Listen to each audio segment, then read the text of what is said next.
I record this in the trembling hours of the fourth shift. Already 3 of the crew are missing. Not lost in battle, not devoured by Xenos, not removed by the Emperor's will. They simply ceased to exist. Their comms logs blinked once, twice, and then nothing. Only an echo remained, a hollow vibration in the ship's data streams. The warp drive hums a note that is not permitted by the codex of the Imperium. I can hear it in my bones, resonating through the astropathic channel. I have consulted the archives of the Adeptus Mechanicus and the forbidden logs of the obscured Concordat, yet no record accounts for a resonance at 11.7 kHz that bends reality. The corridor lights flicker. Each pulse casts a shadow that is never attached to anything. Our vessel, Vigilance Mercy, approaches null space corridor 37B, a region marked by dead stars and silenced planets. The air tastes of ozone and iron. Metallic frost coats every handrail, though the ship's environmental controls report perfect climate. I touch the wall. It is colder than cold, yet pulses faintly, as if the metal itself remembers some forbidden liturgy. Captain Therax orders a sweep of Deck 12. The tactical officer insists that personnel follow protocol, but the crew hesitates. A corporal steps forward, voice trembling. "Sir, the air, there's whispering." I hear words in the hum. I listen. The warp sings in dissonance. It does not speak, and yet it does. 3 dots appear, etched into bulkheads where none were before, glowing faintly in crimson. I count them repeatedly, always 3, yet their spacing shifts. Numbers, symbols, geometry. Something in the warp is marking us. We pass the mess hall. Tables are overturned. Trays float in the air as though paused mid-motion. One junior officer reaches to pick up a plate, and it falls through his hand. There is no impact. His eyes widen in incomprehension before he disappears. The sensors record a blip. A soft implosion in the spatial matrix, but no body, no trace. Only the echo remains, repeating, "Did not exist." I record the incident in my personal log. My voice falters despite the duty I have sworn. This is no ordinary warp disturbance. It is intelligent. It listens. It waits. I descend to the engine room. Thermocouples read normal, yet I feel heat rushing up my spine. The drive core pulses in rhythm with a heartbeat that is not my own. I hear footsteps behind me. I turn. Empty corridor. Yet a whisper follows. "Vigilant." The word resonates in Latin, High Gothic, and some dialect I cannot name. The 3-dot motif appears again on a wall panel, now rotated 90 degrees. The pattern grows in imperceptible increments, and I feel my mind bending with it. A sensor alarm chirps. Deck 7, subdeck of life support, reports a spatial anomaly. Before I can reach the control station, another crew member disappears mid-step, leaving a ghost imprint on the floor. The echo repeats, but now layered with something darker, breathing, metallic, unnatural. I attempt a recording of my own perception. The corridor folds. I step forward. Behind me, there is nothing, yet I see shadows of us both. The air tastes metallic, humid, and bitter. The flicker of lights forms a rhythm, a cadence of counting, always 3, sometimes 4, never the same. The captain's voice crackles over comms. "Report status." But the feed carries only static, broken words, repeated in whispers. I know already that our presence here will be measured, logged, and corrected. The ship itself seems aware. I pause at the entrance to the observation deck. Outside, the dead star glows weakly in the void. I hear the warp hum through the hull plating. It beckons, and then another crew member vanishes, their last word captured in the data feed. "Don't!" The corridor behind me stretches impossibly. The walls pulse, the floors undulate. My training urges me to flee, but duty binds me. I step forward into the first true proof that our reality has been broken, and I record this so that the Imperium may know. The warp is screaming. We are inside it, and it is hungry. Micro cliffhanger leading to Chapter 2. Telemetry reports multiple null echoes in the corridors. Spatial mapping contradicts itself. Crew begin to report auditory hallucinations. Something is moving through the ship, and it is waiting. The logs mark the second hour since the first disappearance. I record as Senior Tactical Officer, though the designation feels meaningless. The ship bends, not figuratively, physically. Decks curve, corridors double back impossibly. Sensors register a geometry that cannot exist. I have run the calculations thrice. Each iteration contradicts the last. Personnel are becoming disoriented. Corporal Merrick reports returning to Deck 14 twice within the span of a single minute. He swears he never left the hallways. Yet the digital map shows him moving through bulkheads that have no doors. His eyes widen in panic, reflecting flickering lumens from panels that pulse like a heartbeat. The warp resonance has shifted. The hum is deeper now, vibrating through hull plating, entering my bones. It forms partial phrases in languages I should not know. I hear High Gothic, Low Gothic, and an untranslatable dialect that sounds like metal rasping against stone. The 3-dot symbol recurs on every wall I pass, its angles subtly different each time. It is counting, or marking. Telemetry logs highlight the anomalies. Gravity fluctuates in precise increments. 0.7 standard on Deck 7, 1.3 on Deck 8. Temperature spikes in the engine corridor, then drops below freezing in the next compartment. Life signs flicker in and out of existence. 3 crew members are temporarily untraceable, only to reappear half-conscious, whispering prayers backward in incomprehensible rhythms. We conduct a sweep of the corridors with automated units. The servitors advance, their augmetic senses alert. At first, their optic lenses capture nothing, then distortion forms. Walls breathe. Not a shift in architecture, but a tangible expansion and contraction, like inhaling and exhaling flesh. The sight is brief, and by the time we approach, the walls are still, taunting. The first true sensory assault strikes when Sergeant Halvek calls over comms. There's movement, behind the plating, breathing. Static cuts him off mid-sentence. Attempts to ping his vitals show his body still in place, yet heat sensors record nothing. A chill sweeps through the deck, carrying metallic tang. I feel my pulse slow, the dread pooling in my chest. We attempt to map the anomalies. Digital cartography fails. The corridors rearrange. Doors lead to rooms that never existed. Bulkheads dissolve into open space, yet we cannot see the void outside the hull. The ship itself is untrustworthy, betraying our every step.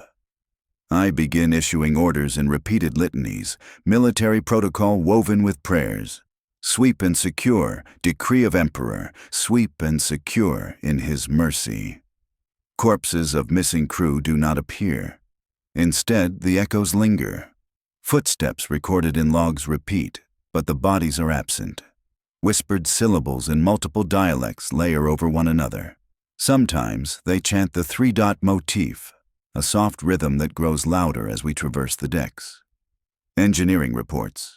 Energy readings spike erratically. Sublight drives emit pulses not consistent with output. Servitors register neural feedback not from crew, but from the hull itself. The ship is alive, perhaps intelligent. Micro cliffhanger. A reconnaissance squad enters the lower engineering deck to investigate a sensor spike. The comms feed shows their path, but then the video loop doubles back on itself. Static rises, overlaid with breathing. One squad member whispers, "The walls, they are breathing." Then silence. The video feed cuts entirely, leaving only the flicker of the 3-dot motif etched in a pattern along the corridor's metallic frame. We convene in the bridge. The captain demands explanations, but no reports suffice. The crew now trusts nothing they see or hear. Maps, sensors, even their own senses betray them. The warp anomaly is not merely affecting the ship. It is rewriting it, bending our perception, forcing us into a liminal space where time and space collapse. I record this with my own hands, though I fear future readers will dismiss it as hysteria. I am not mad, I am aware.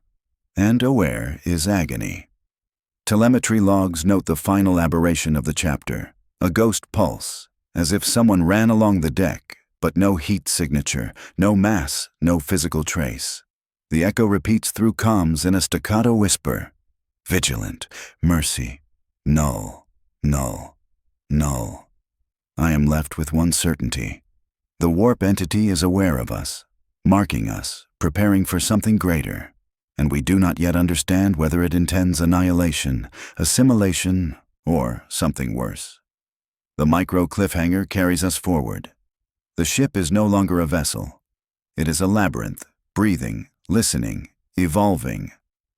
The next hour will see our first attempt to understand the intelligence behind the anomaly, and to confront the auditory and spatial hallucinations that have now become consistent, undeniable manifestations.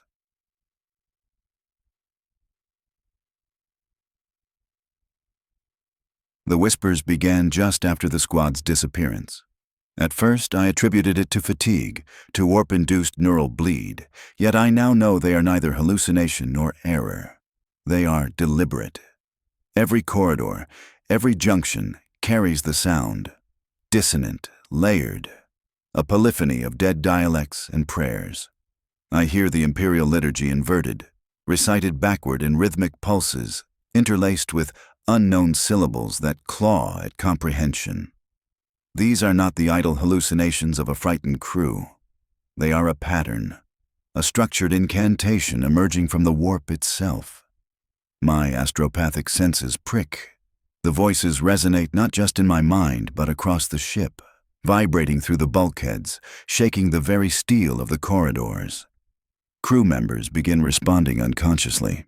Private Jorn begins mumbling fragments of high Gothic prayers backward, eyes wide, voice trembling. I intervene, but the effect spreads. Every utterance is mirrored in the warp, sometimes before spoken. Each syllable is counted, measured, folded into the echo of the three-dot motif, which now appears on panels in rotational symmetry, forming tiny, impossible lattices. We attempt to track the origin. Sensors detect harmonic spikes near Deck 9, where a sealed maintenance shaft intersects multiple sublevels. It is inaccessible by conventional means. The doors are intact, yet the readings show dense kinetic and psychic activity. Servitors deployed into the shaft report static on their sensory relays. Then, inexplicably, they register movement outside their field of view, as though the corridor itself had shifted around them. During an attempted sweep, Lieutenant Rahl vanishes. He reaches for a bulkhead, calling my name, and then his hand passes through the metal as if it were water. The comms register a distorted echo.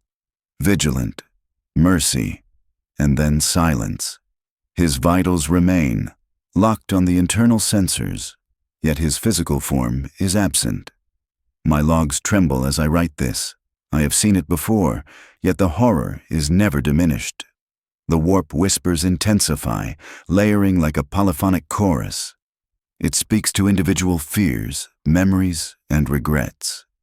Each crew member hears personal litanies, a missed duty, a sin, a betrayal. I feel it probing my thoughts, threading through memories I have deliberately buried. My own prayer to the Emperor twists in my mind, the words inverting, forming a counter-chant that the warp seems to digest hungrily.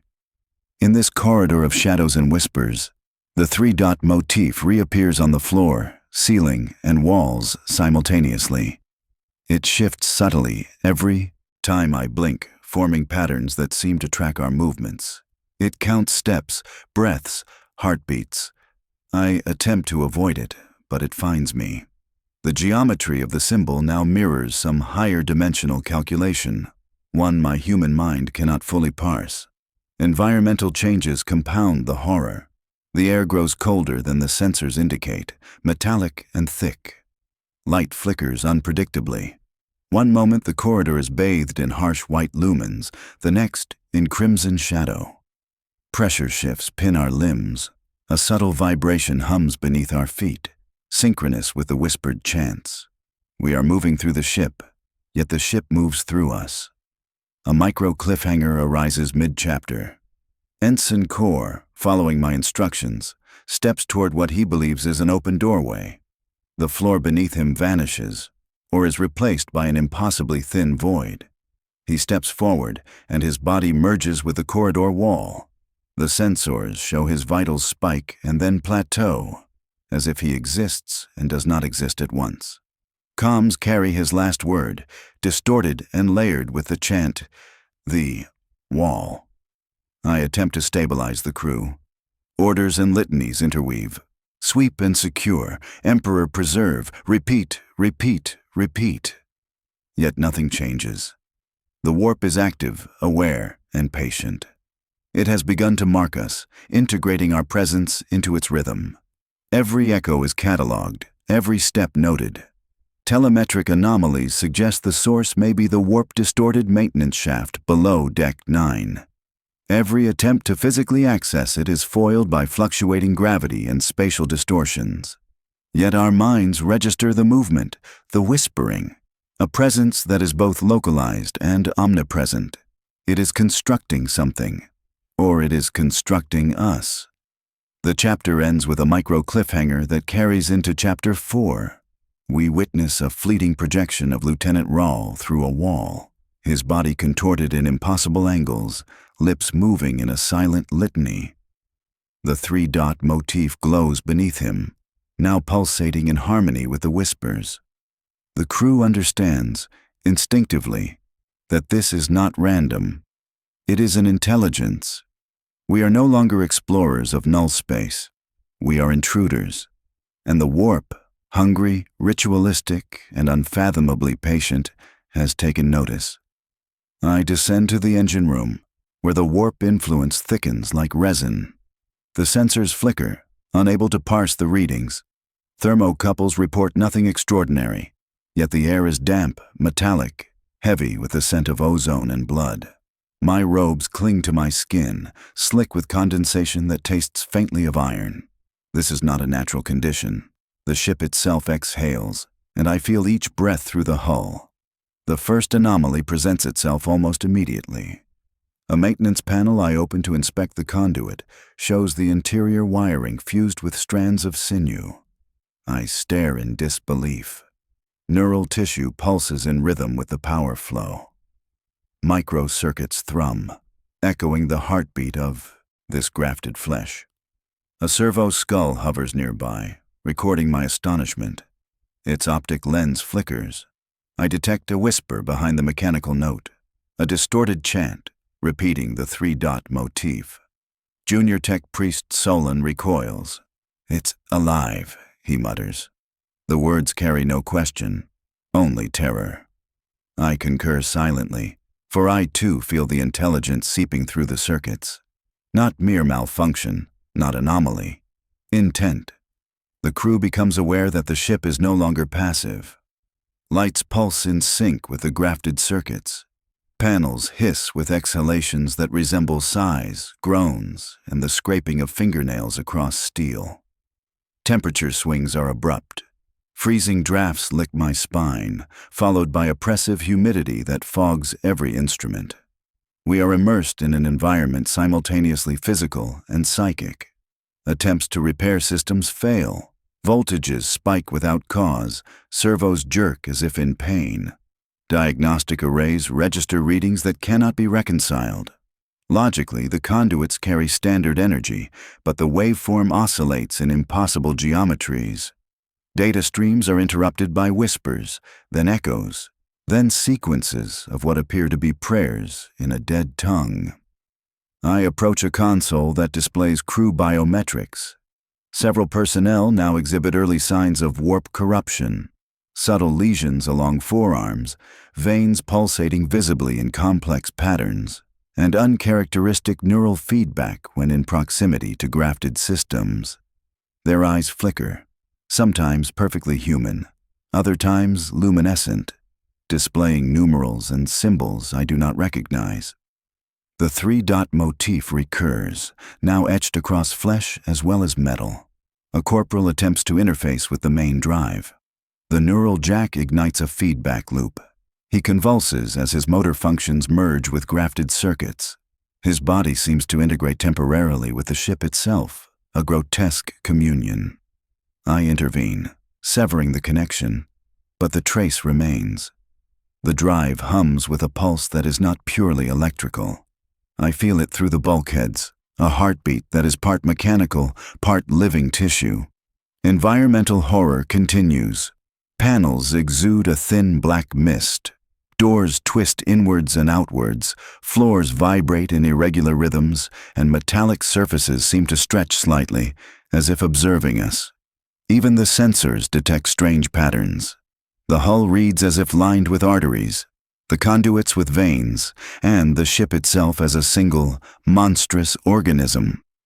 A micro cliffhanger emerges mid-chapter. A junior tech priest whispers, It's answering our diagnostics." I freeze. Indeed, the warp intelligence seems to integrate with the logs, subtly changing readings in real time. Error codes appear that correspond to our thoughts, not actual system states. It is learning, interacting, and, somehow, judging us. Attempts at ritual suppression fail. Prayers and invocations yield only a faint modulation in the pulsing lights. My own chant merges with the hum of the grafted circuits, forming a rhythm that resonates in my chest. I fear that I am becoming part of the system, a conduit for the intelligence that feeds upon flesh, metal, and faith alike. Through the engine room viewport, I see the corridor beyond undulate like molten metal. Servitors report nothing unusual, yet their recordings show distorted images. Crew members appear twice, thrice, sometimes fading into the walls mid-step. The three-dot motif rotates through impossible angles, marking a sequence I cannot yet decipher. We realize, with mounting dread, that the warp anomaly is now rewriting the very laws of the ship. Environmental hazards, grafted circuits, and the first physical corruption in the crew all point toward one inescapable truth. The entity is not passive. It has begun an experiment, a ritual, and the ship itself is its altar. The macro cliffhanger. I interface with the main diagnostic console, attempting to isolate the corrupted circuits. The display pulses with the three-dot motif, then resolves into a series of glyphs I cannot comprehend. The console vibrates in sync with the whispers, as if the intelligence is communicating directly through the machinery. I recoil. The entity knows we are aware. It is adapting to our understanding, anticipating our actions, and preparing the next phase. We have reached a critical juncture. The ship is no longer a vessel. It is a singular organism, half flesh, half metal, wholly alien. The warp intelligence manipulates its environment, the crew, and now our very instruments, and we are trapped within its experimentation. The chapter ends with the chilling awareness that the next anomaly will not merely affect sensors or corridors, but bodies, ours, the ship's, or both. The whispers intensify, the grafting spreads, and the three-dot motif pulses, as if counting the seconds until the next horror manifests.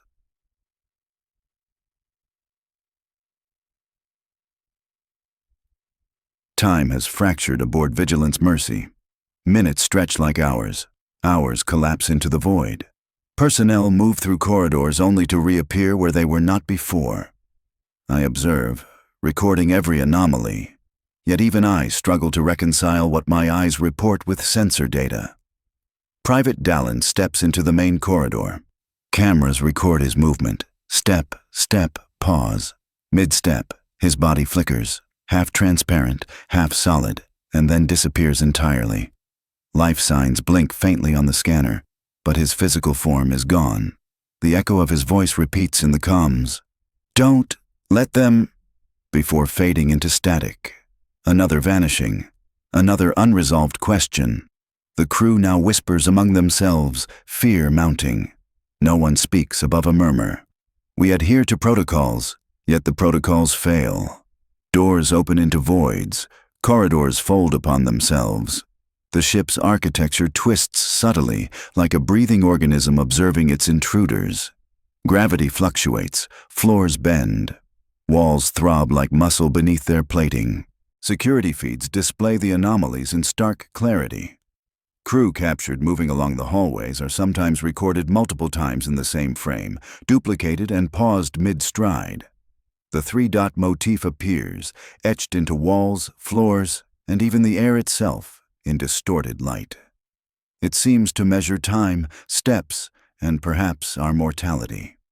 The warp whispers intensify in correlation with the disappearances. A litany of incomprehensible languages fills every empty corridor, layered over the natural hum of machinery. Every syllable resonates with the pulse of the ship's grafted circuits, now fully entwined with warp intelligence. It speaks without speaking, informs without informing. Mid-chapter, we deploy a reconnaissance squad to Deck 11, where sensor spikes suggest anomalies below the maintenance shaft. Their report arrives in broken comms. Hauls, shift, impossible. And then, nothing. Telemetry shows all squad members still exist in life signs, yet visual feeds vanish.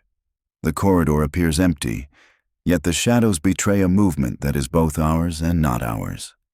Private Yorn recounts seeing a fellow crewman, Corporal Hark, stepping into a wall and vanishing.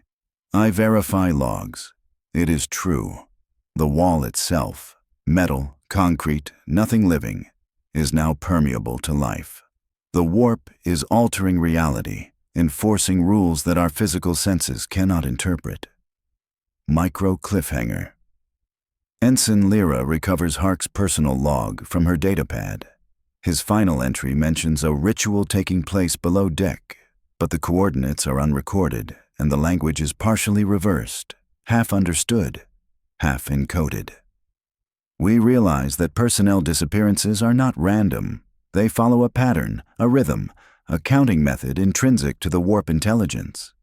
Each loss aligns with the pulse of grafted machinery, the cadence of the three-dot motif, and the whispering litany. Fear manifests in the crew as tremors, rapid heartbeat, nausea, and compulsive repetition of prayers. Attempts at rational containment fail. Environmental readings spike uncontrollably. Gravity oscillates.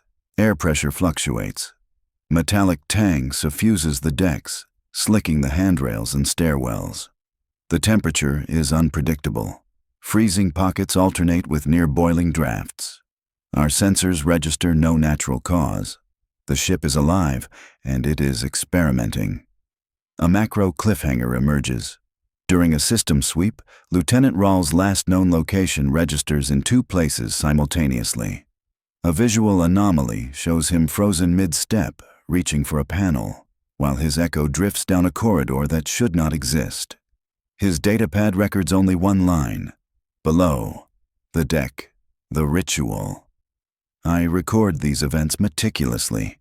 Every micro cliffhanger, every environmental aberration, every missing crew member is documented, though I know future readers may never understand.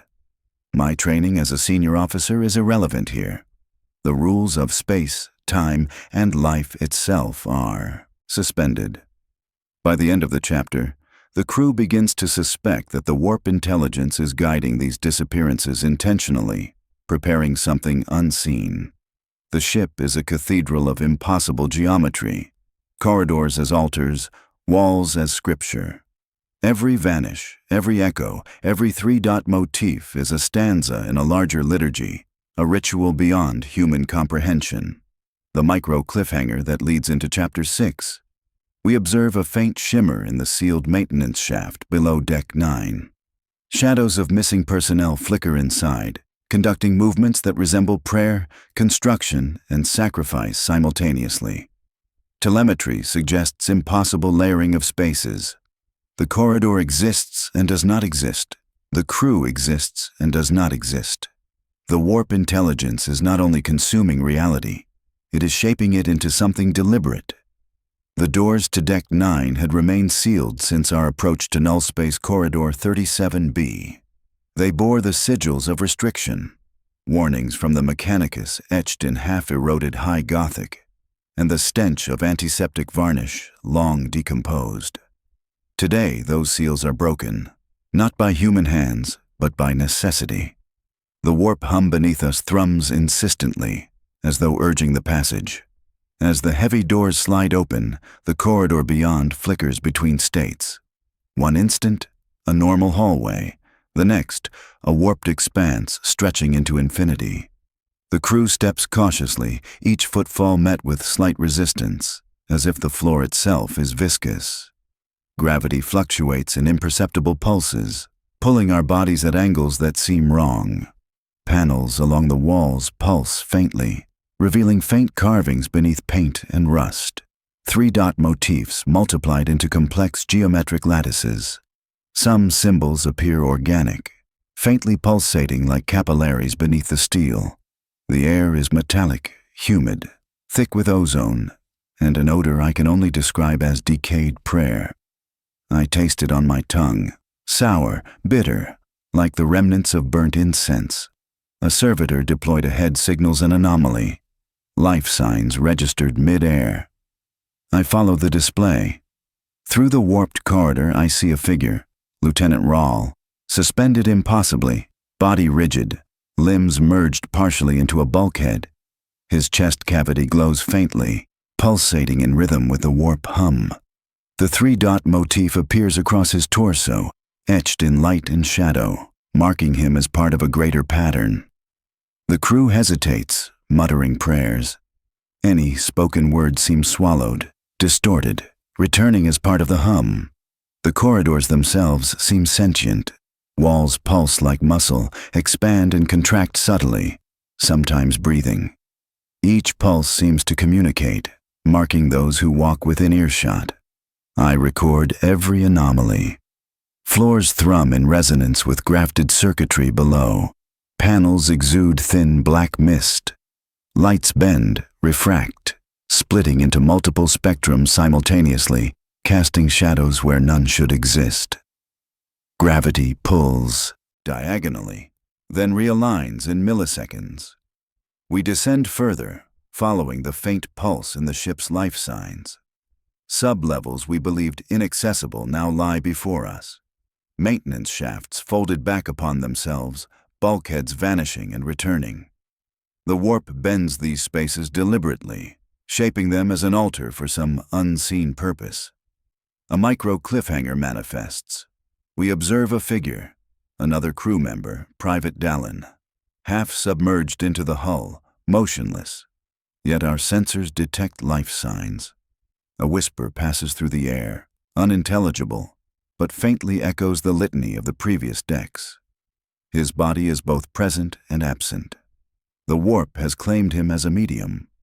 A console nearby flickers to life, showing data from the ship's grafted circuits.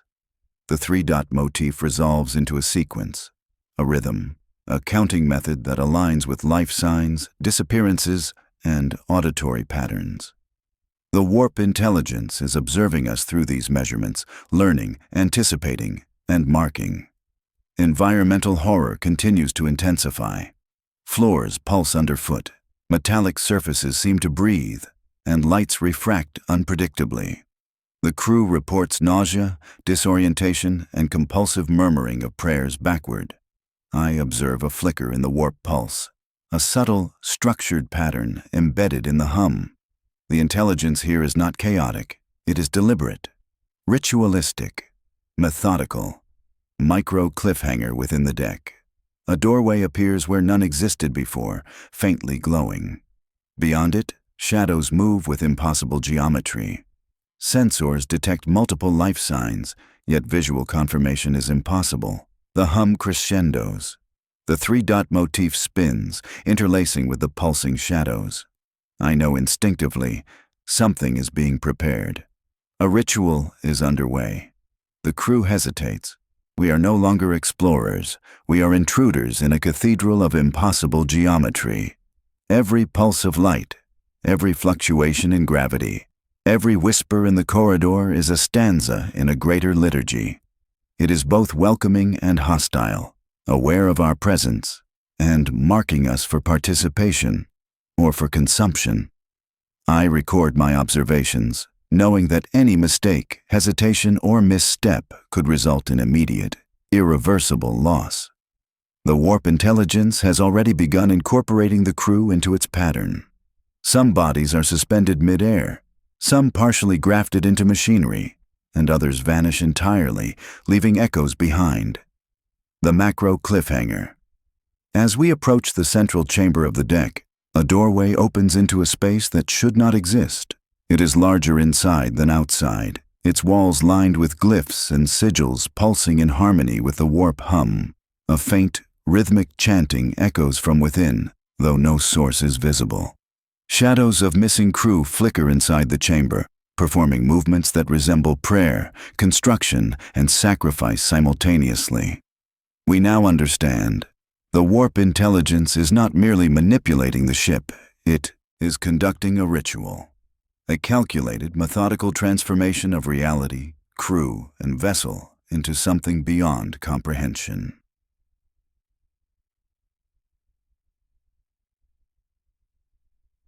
The doorway to the central chamber pulses with warped light, thrumming in harmony with the grafted circuits of the ship. The air grows thick, metallic, and warm with the tang of flesh and ozone. I step forward cautiously, my astropathic senses prickling with the first true awareness of corporeal corruption. The warp no longer bends space merely. It bends bodies. We witness the first true manifestation. Private Yorn is suspended mid-air, limbs grafted into an exposed conduit. His sinew entwines with copper filaments. Circuits pulse as if alive. His eyes remain wide, reflecting panic and comprehension simultaneously. The three-dot motif spins across his torso in a rhythm synced to the warp hum. Every pulse resonates through the hull, vibrating my own bones. Crew members recoil in horror. Some are affected less directly. Subtle lesions appear along forearms.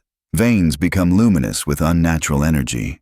Muscle twitches correspond to the grafted circuit's pulses. Even a single touch of the bulkhead evokes a resonance in the body.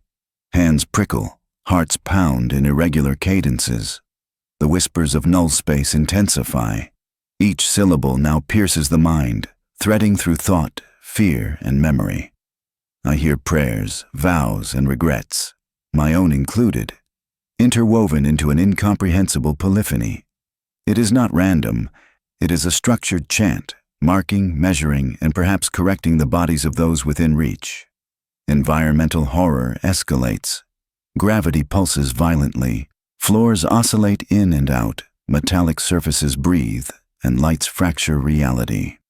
Shadows detach from their objects, writhing independently. The three-dot motif rotates, spins, and multiplies, appearing across walls, floor, and even human tissue. My instruments register impossible readings. Organic matter resonates at the same frequency as machinery. Flesh is no longer distinct from metal. Attempts to stabilize affected crew fail. Lieutenant Rahl convulses as his nervous system links momentarily to grafted circuits. He screams a litany, backward and forward, that harmonizes with the warp hum. When the feedback ceases, his hands bear thin, filamentous strands that pulse with unnatural energy. They twitch as if the circuits command them. The macro cliffhanger manifests mid-chapter. The warp intelligence projects a partially formed figure in the chamber's center, a grotesque composite of flesh, wire, and psychic projection. It moves deliberately, its motions ritualistic, its gaze fixed upon us. A faint chant echoes. The liturgy begins. The crew realizes, collectively and in terror, that this entity is orchestrating the fusion of warp, ship, and personnel into a ritual that exceeds comprehension. The moral and tactical tension escalates. Orders clash with instinct. Do we intervene, risking annihilation, or observe, risking assimilation? Any movement is fraught. The corridors themselves bend to monitor us. The warp intelligence is adaptive, calculating, aware. Every heartbeat, every whispered syllable is observed, recorded, and processed. A micro cliffhanger. Ensign Lyra reaches toward a console, attempting to isolate corrupted systems. As she does, the three-dot motif splits across the floor and walls, forming a lattice that connects her to the partially grafted crew. She feels an irresistible pull. I see it in her eyes. Awe, fear, and the first stirrings of unwilling submission. The environmental and corporeal horror intensifies to a crescendo. Floors vibrate, walls pulse, lights splinter and reform.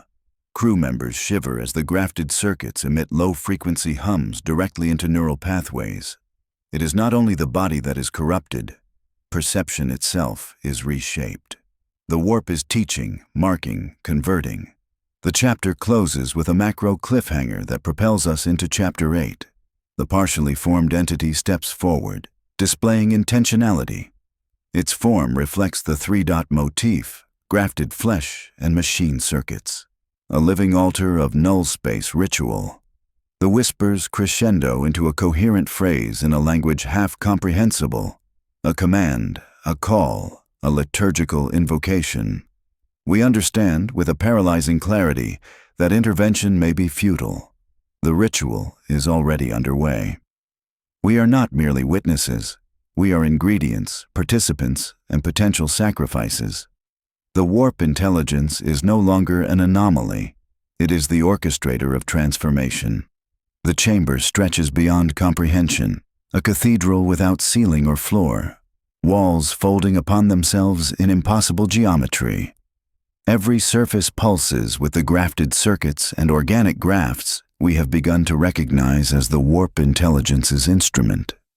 The three-dot motif has multiplied, forming a lattice that spans the deck, linking every affected crew member to the entity at the center.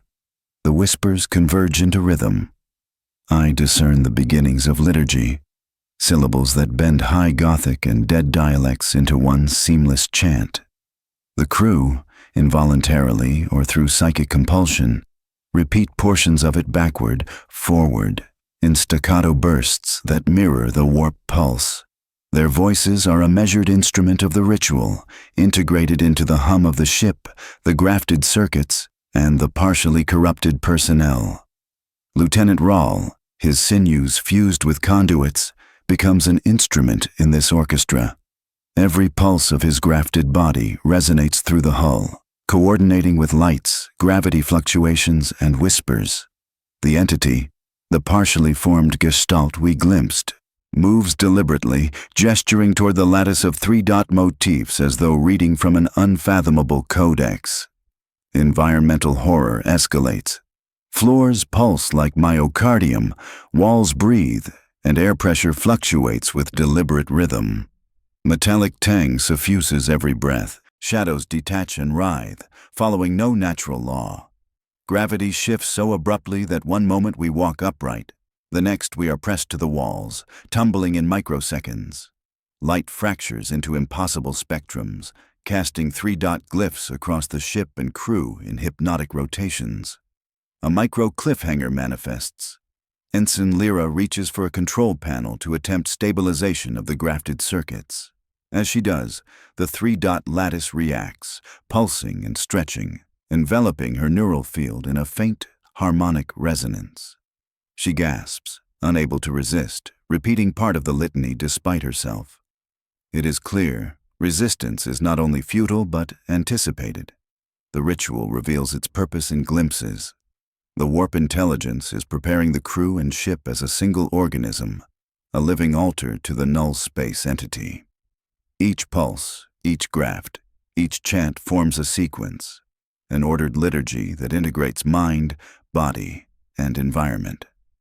The three-dot motif is no longer a simple symbol. It is a counting mechanism, a rhythm of preparation, a signal of transformation. Crew members struggle. Some are immobilized by involuntary worship, others by fear. One private kneels, repeating backward prayers, tears streaming as his flesh subtly pulses with grafted energy. The entity at the center turns toward him, and the lattice responds. The grafted circuits in his veins pulse, aligning with the entity's rhythm. He vanishes, leaving only an echo in the whispering litany. A macro cliffhanger emerges mid-chapter. The first irreversible loss occurs. Lieutenant Rahl's body, already partially grafted, begins to dissolve into the lattice itself. His vitals spike, then plateau.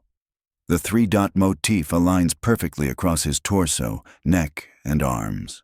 In the comms, only the final syllables of a backward prayer remain, fragmented and warped.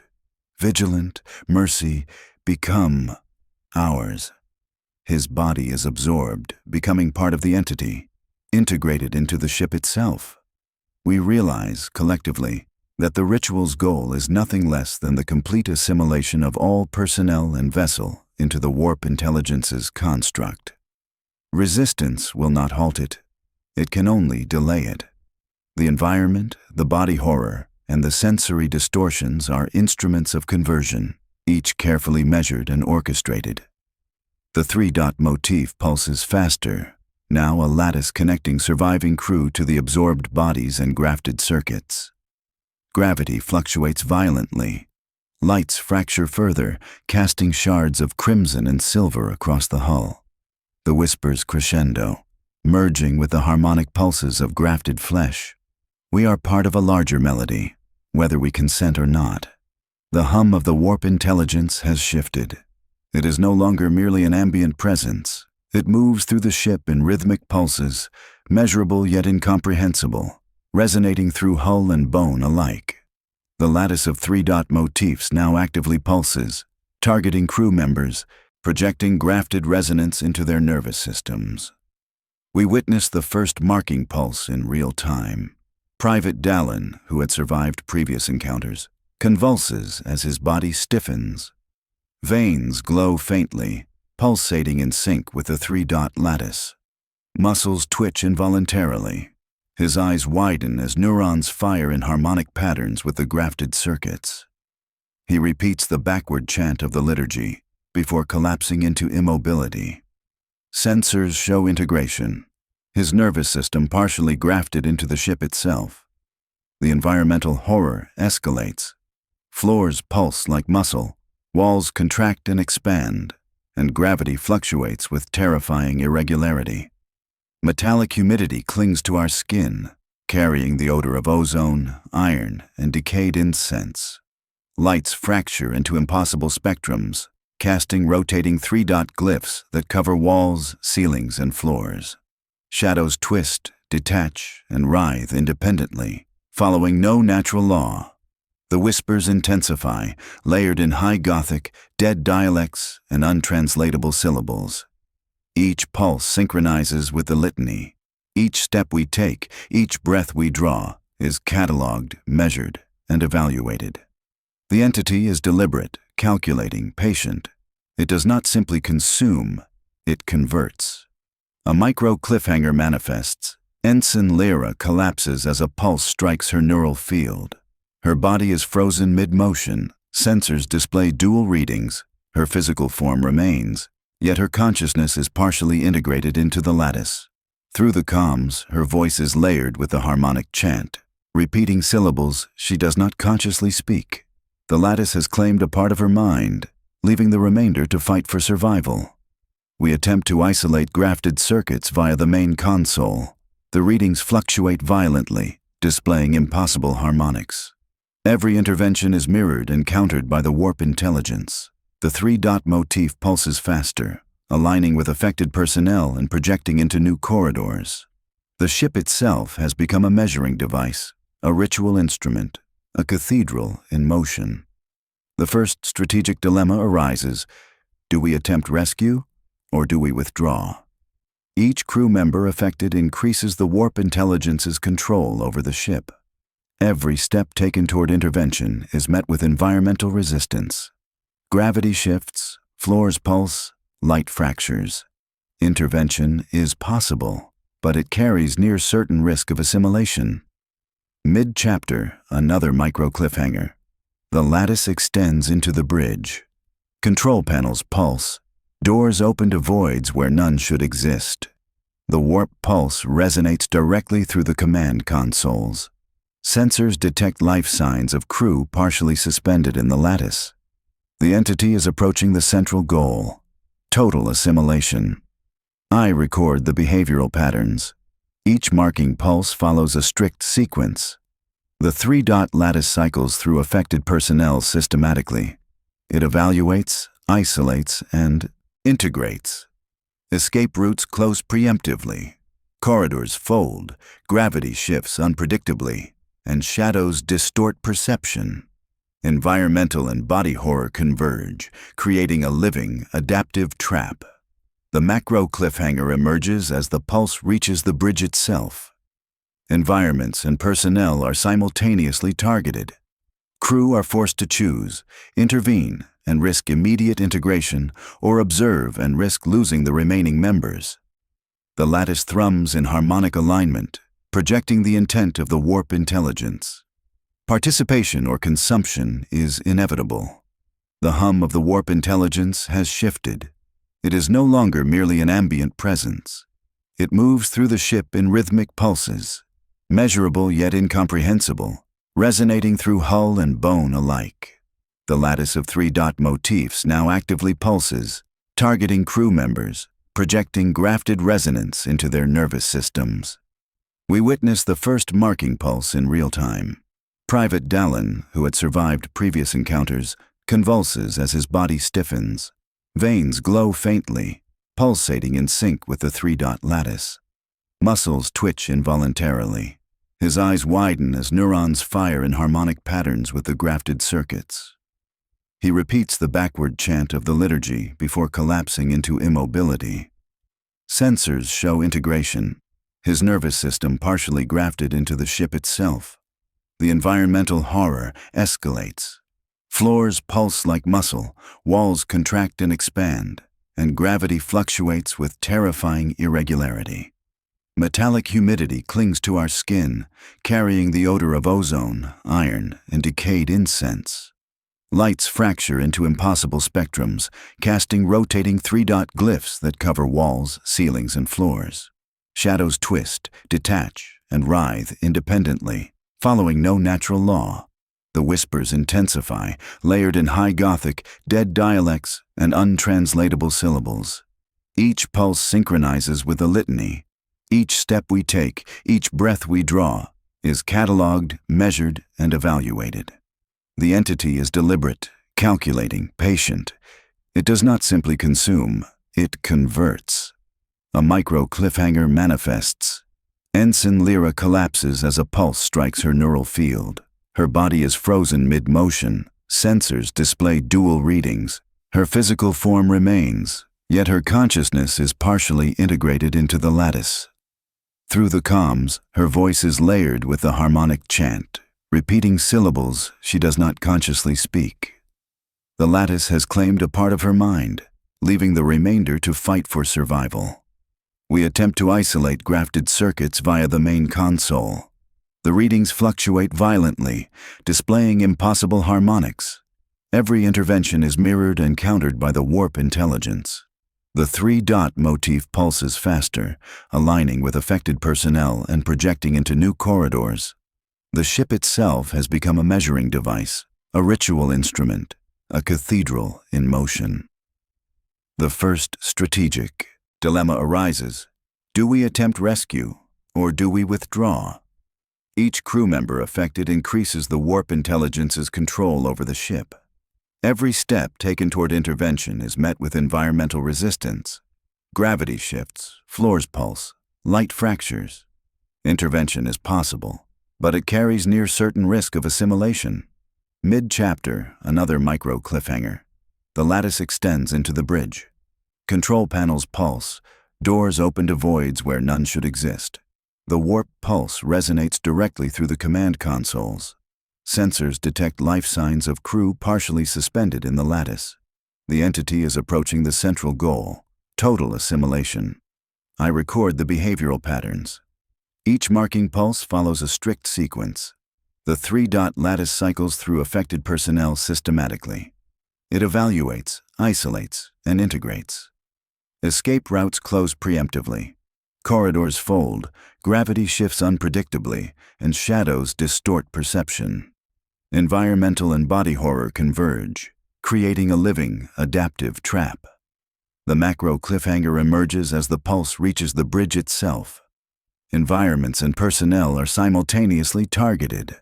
Crew are forced to choose, intervene and risk immediate integration, or observe and risk losing the remaining members. The lattice thrums in harmonic alignment, projecting the intent of the warp intelligence. Participation or consumption is inevitable. The harmonic resonance of the warp intelligence overwhelms the chamber. Every pulse vibrates through bone and metal alike. The three-dot lattice pulses rhythmically, now acting as both targeter and conduit. Personnel who had survived the previous marking pulses now feel irresistible compulsion. Their nervous systems, already partially grafted, thrum in time with the lattice. Resistance is measurable but increasingly irrelevant. Private Dallin, still conscious, suddenly convulses violently. Veins along his arms glow, following the lattice's pulse. His muscles twitch involuntarily, forcing his hands to mimic the liturgical gestures projected by the warp entity. He screams a fragmented chant backward, the syllables slicing through the chamber like razors. His body is partially absorbed. The lattice draws him closer to the entity. Environmental horror escalates to apocalyptic proportions. Gravity fluctuates violently. Some crew are pinned to the ceiling, others slammed into walls. Floors pulse in a rhythm that mirrors the grafted circuits below. Metallic humidity clings to skin and fabric. Shadows detach and writhe, independent of their sources, casting impossible geometries that confuse vision and proprioception. Lights fracture, splitting into colors our eyes cannot reconcile. Every surface reflects the three-dot motif, now multiplied into a lattice overlaying ship and crew alike. A micro cliffhanger manifests. Ensign Lyra is partially absorbed into the lattice. Her body is frozen mid-motion, neural impulses synchronized with grafted circuits. I witness her consciousness flickering, half bound to the ship, half in null space. She whispers the litany backward, forwards, and in fragments of dead languages. The lattice is actively converting mind and body, integrating her into the ritual framework. We attempt intervention via the command console, but the warp intelligence anticipates each move. Screens flicker, showing multiple overlapping timelines of crew movements. Attempted isolation of grafted circuits triggers immediate compensatory pulses, forcing partial assimilation of any intervening crew. Resistance is punished swiftly. The macro cliffhanger emerges mid-chapter. The partially formed entity projects a vision. A map of null space unfurls in psychic perception. The lattice is a key, each crew member a harmonic lock, each grafted circuit a channel for expansion. The ritual's end goal is clear: bridge into null space, using the ship and personnel as instruments. The harmonic resonance will collapse all remaining resistance. Corporal Hark, partially grafted, convulses violently. The three-dot motif rotates across his chest, torso, and arms. His neural pattern is assimilated into the lattice in seconds. He becomes both conduit and participant, a living altar of null space liturgy. Observing this, the remaining crew falter, trapped between immediate survival instinct and the futility of resistance. Environmental horror converges with body horror. Gravity pulses hurl some crew members, floors thrum beneath us like a living heart. Metallic humidity permeates every breath. Lights fracture, shadows writhe. The lattice overlays everything, a structured pattern that integrates ship, crew, and warp entity. Every heartbeat, thought, and nerve impulse is cataloged and synchronized. The chamber thrums with a resonance that reverberates through every fiber of the hull and bone alike. The harmonic lattice pulses violently, faster than any natural rhythm. The warp intelligence reaches the apex of its ritual. Every pulse, every flicker of light, every whisper now directs the ship and crew toward full integration. The three-dot lattice overlays every surface, connecting bodies, circuits, and null space projection into a single pattern of unfathomable complexity. Private Dallin, partially absorbed, convulses as the harmonic resonance forces his body to complete gestures he does not consciously command. Each movement aligns him further with the lattice, his neural activity now fully mirrored in grafted circuits. His voice cracks, chanting fragments of the liturgy backward and forward, merging with the whispers that fill every corridor. The environmental horror reaches unbearable levels. Gravity fluctuates violently, hurling the remaining crew against walls and ceilings. Floors pulse like a beating heart. Metallic humidity coats skin and fabric. The odor of ozone, iron, and decayed incense thickens the air. Shadows detach and twist independently, writhing across walls in impossible geometries. Lights fracture and recombine endlessly, casting three-dot glyphs that rotate and multiply across every surface. A micro cliffhanger manifests. Ensign Lyra is now fully integrated into the lattice. Her consciousness flickers, half bound to the ship and the entity, half lingering in fragile awareness. She repeats the liturgy involuntarily, her body twitching in precise harmony with the lattice. Attempted intervention triggers violent feedback through the hull. Any interference risks further assimilation or immediate death. We witness the warp intelligence's deliberate orchestration. The lattice now functions as a harmonic framework, connecting grafted flesh, personnel consciousness, and null space projection. Each pulse measures, evaluates, and assimilates with surgical precision. Any crew member not yet integrated is immediately marked by the three-dot lattice, preparing them for the final phase. A macro cliffhanger emerges mid-chapter. Lieutenant Rawls' former body, fully absorbed, now projects a psychic echo that guides the lattice's final movements. His neural pattern has become both instrument and signal, channeling the warp intelligence's intent. Observing this, the remaining crew understand the stakes.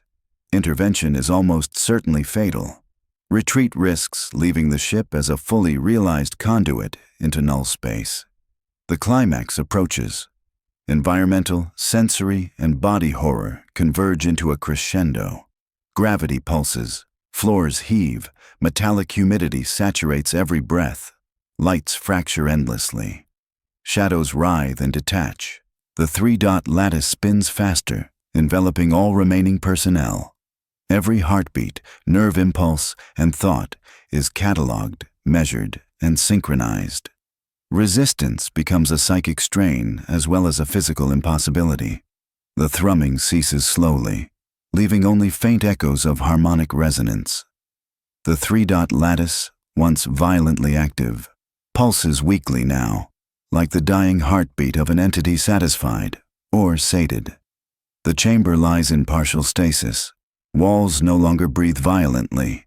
Gravity fluctuations moderate. Shadows adhere once more to their objects.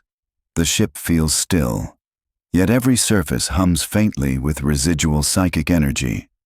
Crew members who survive the final integration are altered. Private Dallin moves, but his veins glow faintly. Subtle grafts remain along limbs. Neural scans show minor integration into residual circuits. He speaks in fragments of the liturgy, sometimes backward, sometimes forward, as if the warp intelligence left a permanent echo. Ensign Lyra, partially assimilated, remains bound to the ship. Her consciousness flickers in and out of the lattice, occasionally perceptible as a voice through the ship's comms. She repeats phrases of the ritual unconsciously, a living reminder of the entity's influence.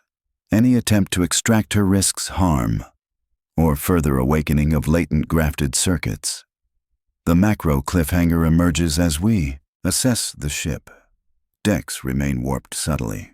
Corridors fold at angles impossible for natural physics. Light refracts oddly. The three-dot lattice persists faintly across the hull, a residual framework. Instruments detect energy projections into null space. The warp intelligence has partially extended beyond the vessel, leaving a bridge, a doorway, a scar in reality itself. Environmental horror has abated. Yet the ship remains contaminated. Gravity is stable but fluctuates in minor, irregular pulses. Metallic humidity lingers. The air carries faint whispers, residual echoes of the liturgy. Shadows shift subtly in peripheral vision. Instruments pick up low-frequency hums, aligned with residual harmonic resonance. The ritual's imprint remains permanent. The surviving crew face moral and tactical consequences. Intervention could not fully halt assimilation. Retreat risks leaving the ship to the warp intelligence continued expansion. Lieutenant Rawls' neural echo remains as a conduit in the lattice, a reminder of irreversible loss. Observing the aftermath, the crew realizes that survival carries cost. Body, mind, and soul are forever marked. Micro cliffhanger. A panel in the bridge flickers, projecting a faint three-dot glyph in empty space. Sensors detect a subtle warp pulse beyond the hull. The ship is partially in null space. The entity persists. What remains is not the original vessel. It is a hybrid, part physical, part psychic, part warp anomaly. Any approach will meet the lattice. Any contact risks partial assimilation. Macro cliffhanger. The warp intelligence has not been fully contained. The ritual's final phase extends into the void, hinting at broader implications for nearby systems. The surviving crew must grapple with knowledge of the entity's reach, the partial assimilation of colleagues, and the permanence of the lattice framework. The ship carries the seeds of cosmic horror beyond its current coordinates. Weeks, or perhaps days, after the ritual, we move cautiously through the ship. Time itself seems distorted. The warp imprint lingers in every corridor. Floors remain subtly uneven, sometimes pulsing beneath our feet. Shadows shift in ways our minds cannot fully process. The three-dot motif appears in residual light, faintly overlaid across walls, consoles, and even instruments. The environmental horror is muted but constant. Gravity fluctuates in micro-pulses, imperceptible yet disorienting over time. Metallic humidity clings to every surface. Air pressure shifts subtly, carrying residual scent of ozone, iron, and incense-like decay. The whispers of null space echo faintly in minds attuned to psychic resonance. The ship is not dead. It breathes, observes, and reacts. Crew members continue to show traces of assimilation. Private Dallin's veins glow faintly. Minor graphs along limbs remain active. Neural scans reveal residual harmonic resonance, detectable when near the ship's core lattice. Ensign Lyra remains, partially bound, occasionally speaking fragments of the liturgy without conscious control. Her mind is tethered to the ship, a living reminder of what the warp intelligence left behind. A micro cliffhanger. As we traverse Deck 9, a corridor bends impossibly, leading to a section we had previously deemed inaccessible. Instruments detect life signs, but irregular, warped. We find a partial echo of Lieutenant Rawl. His neural patterns persist in grafted circuits. The lattice continues to record, adapt, and project the entity's influence. The ship itself functions now as a semi-sentient extension of the intelligence, anticipating movement, reading intent, and subtly guiding personnel. Environmental and psychic phenomena continue. Lights refract irregularly. Shadows stretch and detach. Corridors subtly reshape, creating spaces both familiar and alien. Floors pulse faintly in harmony with grafted circuits below. Air carries a low hum, perceptible to psychic-sensitive crew. Even touch is distorted. Metal surfaces pulse slightly underhand. Walls breathe minutely. The ship is alive, aware, and persistent. The macro cliffhanger emerges mid-chapter. The ship's movement begins subtly independent of human control. Doors open or close with purpose. Gravity fluctuates in anticipation of personnel movement. Corridors fold to redirect or isolate crew. The lattice's three-dot motif pulses faintly across decks, projecting subtle harmonic signals. Any attempt at direct control is countered by adaptive resonance. The entity persists, semi-autonomous, partially bound to the lattice yet extending influence into null space. Crew morale is fragile. Survivors struggle with the permanence of psychic and bodily alterations. Decisions must be made: fully abandon the ship, attempt containment, or continue exploration for salvage and intelligence.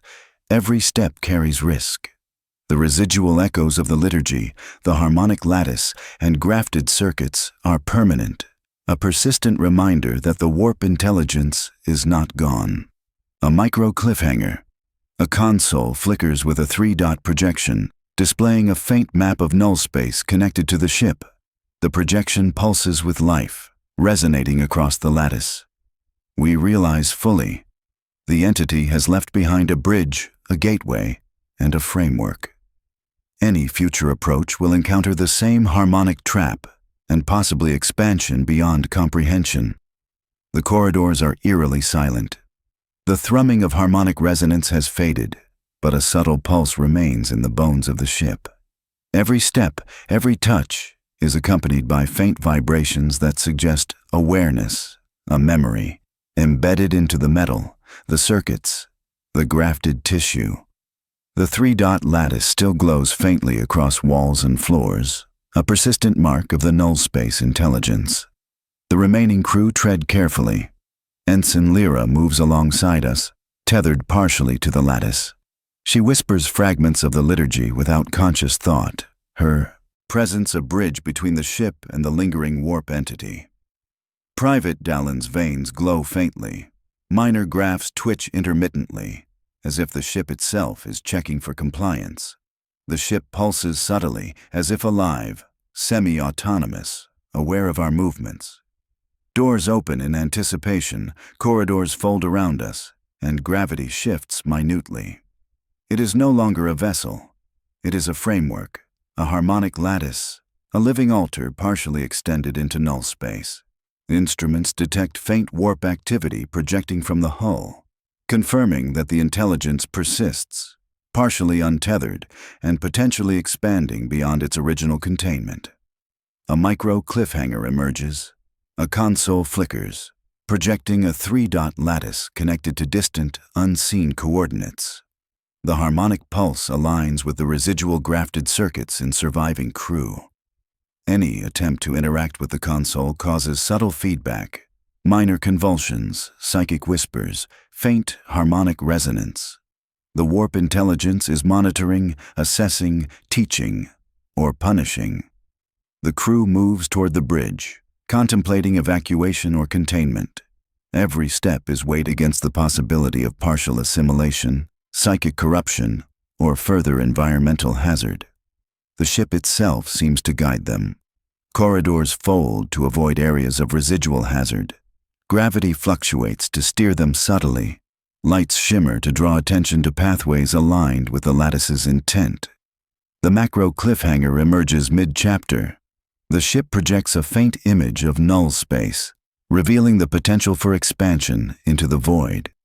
The 3-dot lattice pulses across the map, indicating that the ritual's harmonic sequence remains active, a bridge ready to integrate more material or consciousness.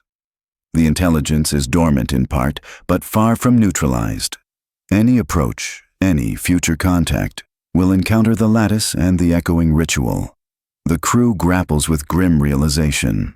Survival is not full freedom. They carry psychic and bodily echoes, minor grafts, and harmonic imprints. The lattice has left permanent scars, physical and metaphysical. Even leaving the ship does not fully sever connection. The harmonic pulse persists faintly, tracing residual pathways in those who survived. Environmental horror has faded, but the memory remains. Gravity, light, shadows, and metallic humidity are now predictable yet subtly wrong. Echoes of the harmonic resonance persist. Instruments report minor anomalies, sensors pick up faint warp signatures, and the 3-dot motif remains a silent, constant presence. The ship is both vessel and warning. The final macro cliffhanger closes the narrative. As the surviving crew prepare for departure, the ship pulses once more. A subtle, deliberate, almost sentient vibration. The lattice projects faintly outward into null space.